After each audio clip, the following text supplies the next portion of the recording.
How does this keep freaking falling off? Uh-huh. No.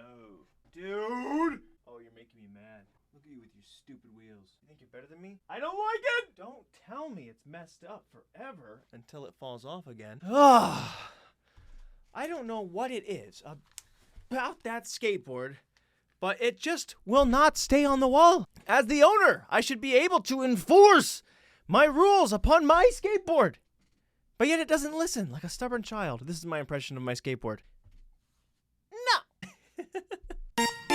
Yes! Yes! Woo! Find it. Hi! Ladies and gentlemen, welcome back to Full Circus. My name is Tristan Sartoris. You know, I keep doing that type of intro.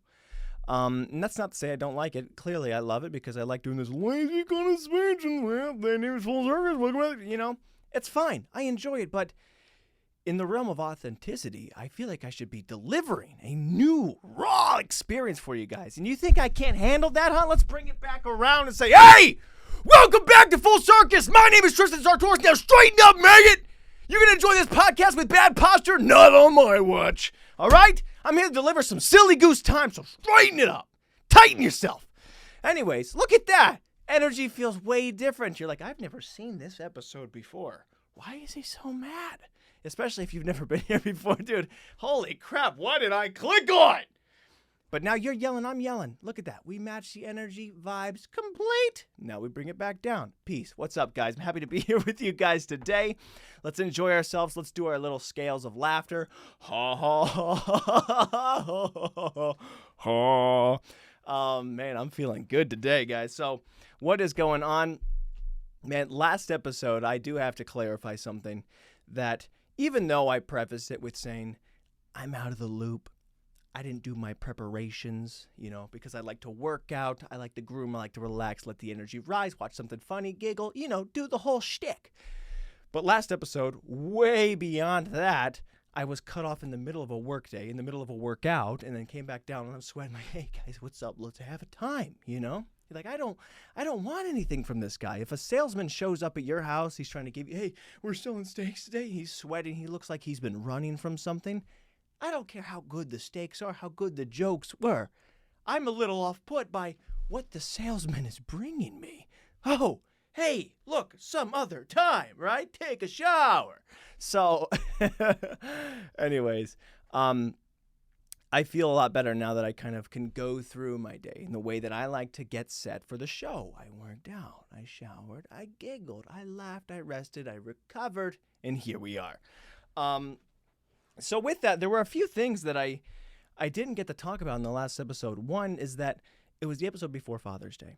And I mentioned it very briefly, like talking about my dad, but I meant to give a sentimental wow, you know, like other people that watch this go, holy crap, man, he loves his dad. And I was like, yeah, that's right, you know, a little verbal card.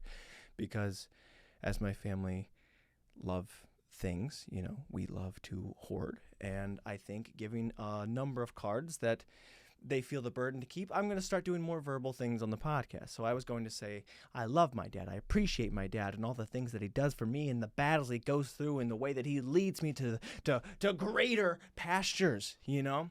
I've been taught so many things, and I can never speak truly to how important my dad and my parents are together. Oh, but now my dad, like my mom's pigging on my dad's card because now I'm complimenting both of them. Oh, I'm sorry. Mom, look, I love you, but this has got to be dad's thing. So anyways, I can't ever speak highly enough of what it means to have the father that I do and where that's led me both emotionally, spiritually, mentally, physically. You're right, Dad. So, you know, it's just been a blessing. And even now, man, there's just so many great things that I'm constantly being taught or following, and you look at some stuff. And you know what's interesting about parents, though, is that they never feel like they're doing enough, and I'm curious if it's going to feel like that if I ever become a parent, because I'm so sure of myself. No, I feel like there's a certain point in your life as you're going there. I guess it's because I'm past the age at which my parents were having us, their kids, that I'm like, holy crap, I don't have stuff figured out. How were they raising 4 kids now? And I think when you reach that age that your parents were having you, there's this weird kind of notion, a switch flicks on that you're like, when I was growing up, I thought, you know what? They had it all figured out. Every freaking answer was the right one, and still is to a degree, but you just have even more respect for the people who had to make decisions without, the instructions. They're just like, all right, let's play the board game. I don't know where these pieces go or what route we're going to take, but somehow we're going to play it, and by God, we have to win. There's no other choice. These children need us to put the right pieces in order. So, again, I don't mean to put my mom on the back of that sentiment, but yeah, my dad, props to you for all of it, and my mom as well. But I did want to say that was a flaw. That was an issue of mine. I was so tired, and I didn't even bring that up in it. Not only was I rushing, but I hadn't slept, of course. We know my sleep schedule has never been great, so I had no sleep. I was working, then worked out, then went back to work. So I've been very busy. So I was super scatterbrained, but I'm glad to be here back with you guys again. Just had to clear that air. It was kind of lingering. I know it's past Father's Day, but that's okay. The beauty of sentiments is they're everlasting. Okay. You play this in a week, a month, a year, which I guess would still line up with Father's Day. It all lines up. It's all good. It's all beautiful. It all brings a tear. So anyways, that's what I missed on. I did forget to show you, dude. I bought this. Excuse me. I bought a Back to the Future poster! Freaking, we're screwed now. I don't know how this gets set up. Okay. Anyways, I just wanted to show that off because anytime I spend money on the set, on the decorations, I have to brag about it. And the unfortunate thing is that it's out of frame. And I didn't realize that when I decided to hang it up over there. So there goes $30. But you know what? If I can't look at that and go, whoa, wait a second, Doc, are you telling me we built a time machine? I have a DeLorean? The way I see it. So anyways, I love Back to the Future too. It was kind of thematic for that last episode because I was such a daze, like when you don't sleep a lot. I was like, oh, am I in the future? Like all of a sudden things are new, things are different. I don't understand the rules of society. Being sleep deprived is kind of like, oh, Marty, sleep. Where we're going, we don't need sleep. I did. But anyways, those are just a couple Tristan's misses I wanted to clear up because there was a lot scattered in the last one. This is a lot of damage control. Okay, these are some things that got a little bit buried, but as the dirt's kind of pouring over top of our failures, I'm going to dig these back up before they get too deep and some sort of, archaeologist finds them years down the line and goes, what the frick? Did he forget to talk about the Back to the Future poster? But anyways, actually speaking of Tristan's misses, there was another one. Let me take you back a couple weeks ago to when I was speaking on the Great Clips thing. Tristan Sartoris, Great Clips famous. You walk into any franchise, any establishment, you will hear the tales of my name, right? So anyways, while I was getting the haircut, I forgot to mention that the lady coughed, okay? Now, in today's society, we don't cough into the hands anymore, right? We cough right into this crevice of the elbow. That's just good germ etiquette. And I thought that was fine. I've also heard a comedian argue that and say, I wash my hands 30 times a day. I never wash this. Why aren't we coughing into the hands? And I heard that and I thought, you know what? That's probably a good point. Until this lady was cutting my hair. She's got the comb and the scissors. She's doing her thing, and she's got a cough now. And she goes, and she puts her hands back in my hair, dude. Oh, my gosh. Now, I don't like it at all. But, again, this is the point where they had built me up to be more important than I am. This is Tristan Sartoris, the legend, the fabled, the famous. I can't let this tale be a guy who's scared of germs. I'm not afraid of germs. I am, dude. So I don't say anything. And I'm like, oh. Which makes it even grosser that I tipped him as much as I did. I just wanted to add more insult to injury to that whole story, dude. It's gross. It's disturbing. So I'm saying that going forward, I am back on the train of coughing into the elbow, okay? It's the right way to go. You don't do any damage. You don't rub your elbow on a doorknob or whatever it may be. I guess the only situation in which you might hurt somebody, like let's say you have someone in a chokehold, and the guy's like, oh, I can't breathe. He's got an elbow full of germs, like, oh, oh, phlegm. You know, he's more worried about the freaking bacteria that's resting in front of his face than being choked out. And then, let's say he comes to, not only is he embarrassed that he just got choked out, but now he's got a cold. Oh, dude. I don't know what the right answer is in terms of where we should be coughing, but dear God, is it gross to have someone put that in your hair, man? Great clips. Give me a break, dude. More like good clips or okay clips. You know, there's a reason I've been wearing hats since I've gotten the haircut. No, it's fine, but I don't like it when people cough on the back of my head and be like, oh, so what did you do today? Come on. There were sinks everywhere. But anyways, guys, so that was kind of what I just wanted to speak on real quick, man. So going forward, what has actually happened so far? Been doing a lot more work, yard work. Here's the thing, you know. It was Father's Day, and we had a great Father's Day. We had a big family group up, watched some sports. They won. But my dad, when my dad has off time, he loves to do yard work and activities and jobs. And, you know, you never really know when he's going to start a big project. But it's freaking Father's Day, right? You know, the whole weekend, the whole month kind of is revolving around what can I do to repay you for being my father? So you never know when he's doing it. It really depends on when he's inspired to go out there and tackle these things. But rest assured, if you see your dad is inspired to do something, that means you are now inspired to go do those as well. So it's been a lot of me in the middle of something and I hear like something outside. Like, is he freaking shoveling? Oh, he's re-graveling the driveway? And I go out there and we got to help out now. But it's cool, dude. It's cool. It's important to help your family out, especially on a holiday. Not that you need a reason to, again, because parents are so phenomenal and you should help out where you can. Also, the fact that my dad's going to be helping renovate and rebuild this apartment with me and all this jazz, the least I could do is hop up on the roof and blow the gutters out. But anyways, oh, you know, speaking of work, that house I was talking about, the foreclosure that was just filled with garbage and trash, and we spent all day cleaning it out. We went back there, and after 2 days and two 30-foot dumpsters full of garbage later, the guy who had gotten the house for so cheap and then hired us to go and whatever, he finally revealed why the house was empty in the first place. What was the foreclosure about? What happened? Where did they go? Why was the house so inexpensive? Apparently, and maybe I should have just saved this story for Halloween because it is scary and dark, there was a double murder in the house. Now, I only bring this up to you because I want you to experience what I'm feeling, okay? I have been in this house grabbing the items of dead people. And I know that's not weird to some people, but to me, to grab something, okay, that someone had planned on using going forward, there were boxes of Pop-Tarts half-eaten. To know that someone was going to eat those and they got killed, I'm scared, okay? I didn't want anything going forward. There was a lot of nice things like, dude, bad omen. Let me wash my hands of that. That freaking Halloween and Christmas stuff that I wanted to take, but I shunned because I didn't want to be a hoarder. Could you imagine if I had those and all of a sudden I'm carrying dead people's planned decorations with me?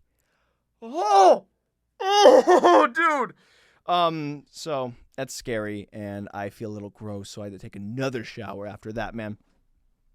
So anyways, that's why the house was so cheap. Talk about a deductible. That's wrong. You shouldn't say that. I apologize, but you know what? Look, when there's a pun, I can't stop myself from grabbing it. It's just there. I don't even think about it happening. It's just like, oh, bang. I don't know what it is. It's like I have some sort of Tourette's, but for bad puns.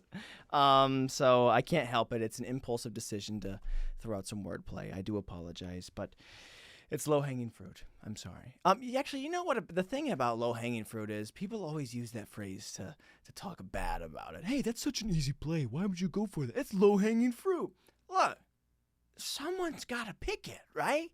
At some point, you can reach for the stars and get all the magical destiny fruit you can and climb the tree. But at some point, are we just going to let the low-hanging fruit go bad, right? Someone's got to get this fruit, and I'm not afraid to do it, gosh dang it. So, anyways, yeah, I can't help myself. Sometimes I pick the fruit. But, Yeah, it is a sad situation. I feel bad, and it's one of those things where I don't know what to do about it, Sending a prayer up or down for both of them. I don't know what their story is exactly. The rumors are that they weren't the best of people, but, I didn't know them. I don't know what their morals were, so it's dark, and it's sad that they're no longer with us, so whether they're in heaven or hell, throwing a prayer up or down for them, and I hope that helps in some way. I don't know if they're in hell. They're like, hey, a prayer came in, and they shuffling through the front of the crowd for us? Who's praying for us, man? Maybe it's like a sandwich card. Like, hey, dude, you get punch a hole here. Dude, you get 5 more prayers. You get to bump on up. Hot dog, So does that make me a saint for praying for some people? I don't know, dude. But you never know. The power of prayer is a beautiful thing. Hopefully that helps. Man, I'll pray for anybody, no matter what the case is. I'll see somebody in a wheelchair or without an arm. I'm like, Lord, just do something about it. Do what you can, okay? And I don't know what I'm expecting, right? I'm just hoping maybe if their arm just grows back on a miracle, that, they'll know, and they'll come say thank you, I guess. I'm not asking them to name the arm after me or anything, although it would be cool if maybe it came in with like a little print, prayed for by Tristan Sartoris. Ho, who's this guy who's just sending random prayers out? So, pray for everybody who's struggling and have a good time, and people up and down, and may they get to where they need to be. My worst fear really is that somebody I know will be in hell, and that you just can't do anything about it. So my plan right now is that when I die and I get to heaven, that I can just kind of rise through the hierarchy, become one of the best angels around, Lord's right-hand guy. I'm like, hey, Lord, it wouldn't be such a bad idea. Maybe we draft one of those guys, bring them back up. I'm pretty sure he's had some issues. And then I get to go down there, and it's like picking people from kickball. I'm like, you, come on, bumped up to the big leagues. Yes! I would love to be able to help people out like that, so I'm really hoping all the people I know make it to heaven. God forbid if they don't, that God will no longer forbid, and then we can, talk it out. And I don't know how heaven works. I'm not going to pretend to understand all of it, but I'm sending prayers out, okay? Just say it's not hard. Couple prayers. All right, so that's about all I have to talk about. That's my week encapsulated. Usually, I would end the podcast at this time, but if you remember, in the last episode, I spoke about the idea of offering my philosophical and psychological advice to those who wish to submit a question and test me and my knowledge and wisdom. So with that, we have our first question. Cue the music. There's no music, but there will be in time. Dude, I'm so excited. I'm ready to bestow upon what I can to help out, really. Actually, before we go any further, I do want to say this. Warning. The following advice is presented to you by an absolute imbecile, so the information presented may be taken with a lumping grain of salt, and whatever the outcome is of said advice to results, may there be no legal implication or punishment for what is said here. Okay, just wanted to cover my bases, because if I give out some bad info and then someone does something, I realize that if I'm giving specific advice and they point back to me, I'm like, oh, look, I took psychology in college, but I didn't think anyone would listen to me. So anyways, let's get into it. Anonymous writes, what is the best way to give and avoid wedgies? Okay, now I have a couple things to say right out the gate. One, there's nothing on here, okay? I just wanted to feel professional. I memorized the question beforehand, but it feels like I'm on a talk show. This just in, underwear in your butt crack. More tonight at 8. But anyways, other than that, this question is perfect, all right? Now, I want to compliment the person who sent this in for having just the right kind of energy and attitude, for knowing what I'm capable of as my first question, to let me shine as both a philosophical and psychological student. So, anyways, now to speak on wedgies, okay, I don't know if you're being bullied or you are the bully because you're trying to give and avoid. I don't know what your situation is here, but to speak on wedgies at all, I have to preface this first. I was homeschooled, okay, so in the realm of wedgies, I never experienced a non-consensual wedgie, right? So my siblings and I, we grew up without the public school experience. So we watched movies, sitcoms, TV, and whatever, and we saw wedgies and swirlies and different bully moves, but because we weren't experiencing them, there was kind of a moment where we have to look at each other and go, do we try that? And that's what we did. I've gotten many a wedgies, but they've all been by my own asking, and I've given them because people have asked. So that's just what you do. You have a lot of time on your hands, and you need to get an authentic school experience. So, one, the best way to give a wedgie, okay, there were a few different options that I enjoyed. I think my favorite two were the straight pull. And if someone has the shoulder strength to keep you up here, you kind of result in a little bit of an anti-gravity. It's almost like a bungee, you know? So if you want to give that one, I think that is the most pleasant experience you can give the other person. There's not much pain, you know, it's just more like anti-G string. Sorry, another pun. But yeah, it's it's more of just a trampoline park kind of experience. So try that one out. We tried a lot of them, man. The atomics, the full-blown front, back. Sometimes we'd have people on both sides, and you go like this, and you're kind of like washing a bowling ball. And they're really unique experiences. So, again, I've never had a non-consensual wedgie, but from the ones I have gotten, it was quite lively, man. So in terms of giving a wedgie, those are the most positive experiences I've had, and I recommend trying to give that to somebody. Again, if they are willing. I'm not recommending you put out negative energy wedgies. I don't think that's the kind of advice I want to bestow upon you, right? We are trying to be silly geese. We're not bullies here on the podcast. So, yes, only give out wedgies to those who need it / definitely ask for it. Don't make that judgment call on your own, all right? That's a dangerous line to tread. But anyways, you also ask how to avoid wedgies, right? Now, this is the case of someone who is not giving you a consensual wedgie. Now, again, I haven't experienced this myself, but I am quite the trickster, okay? So I will give you a couple options here. One, you wear a tight belt, right? You just lock it down. There is nothing better than that. It's like my underwear's in Fort Knox. No one is grabbing these Hanes. So that's really the best thing you can do in total. However, I do understand if maybe the belt doesn't go with your ensemble and you're looking for a couple different ways to go about it. So other than that, I would say you go with collapsible underwear. So what this is basically like having two pairs of underwear, but they're held together by a buckle. So let's say someone's holding you up and they're lifting you, wedgie, your feet begin to leave the ground. You reach for the little clasp, and you fall back down to the ground like Mission Impossible. You're on the ground, you're free to go, and they are left just holding your beefy Hanes. So that's a great way as an escape artist. You will be feeling a slight breeze, so you might need to have an extra pair of underwear, either in your bag or on you if you can handle the heat. Other than that, man, this one's a little bit gross, but surely to be effective. What you do is you grab 2 fingers full of Nutella and you just gently smear them on the back of your waistband. It's going to be a little sticky. It's going to be a little gross, although you'll smell a little bit better. Okay, I'll admit that. But when they reach for your underwear, man, that immediate texture in goo in brown is going to scare the crap out of them because they think the crap came out of you, right? What goes from a, here comes the wedgie, goes to a, right? There's nothing they could do about it, man. Now, surely, people might make fun of you because they think you have poop in your underwear, but I ask you this. What's more embarrassing, having poop in your underwear where it kind of belongs or on your hands? All right? So, bullies, prepare to be outsmarted, right? So those are my best ways to give and avoid wedgies. So I hope that helps out, man. I'm sorry that I don't have any real experience. I didn't have the whole school lifestyle, but I do know what it's like to be wedgied 50 to 100 times for science, right? I've just about been split in half just because kids are kids, and we're like, you know what? I can't go through my whole life without experiencing a wedgie. And you know what? Even if you are being wedgied, I'll say this, man.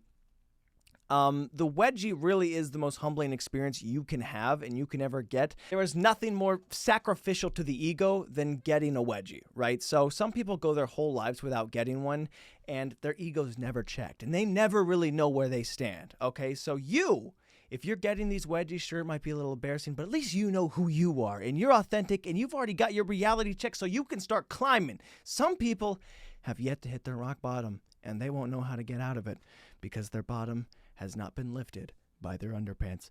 So anyways, guys, thank you so much. Again, this has been information from an imbecile, but I hope you enjoy the advice. Again, you can submit to the show across all social media or at fullcircuspodcast@gmail.com, and I will tackle your questions thoughtfully, willingly, and also sincerely, okay? So I think that was all right. I'm excited. Okay, and, feel free to write back into the show, follow up, and tell me how it turns out, because I have a lot of ideas to speak on wedgies, okay? My abundance of knowledge and tips when it comes to the practice of stretching underpants is limitless, okay? So anyways, guys, thank you so much for tuning in. Thank you to Anonymous for sending the questions, and I will see you guys in the next episode. I love you. This has been great. I'm so happy.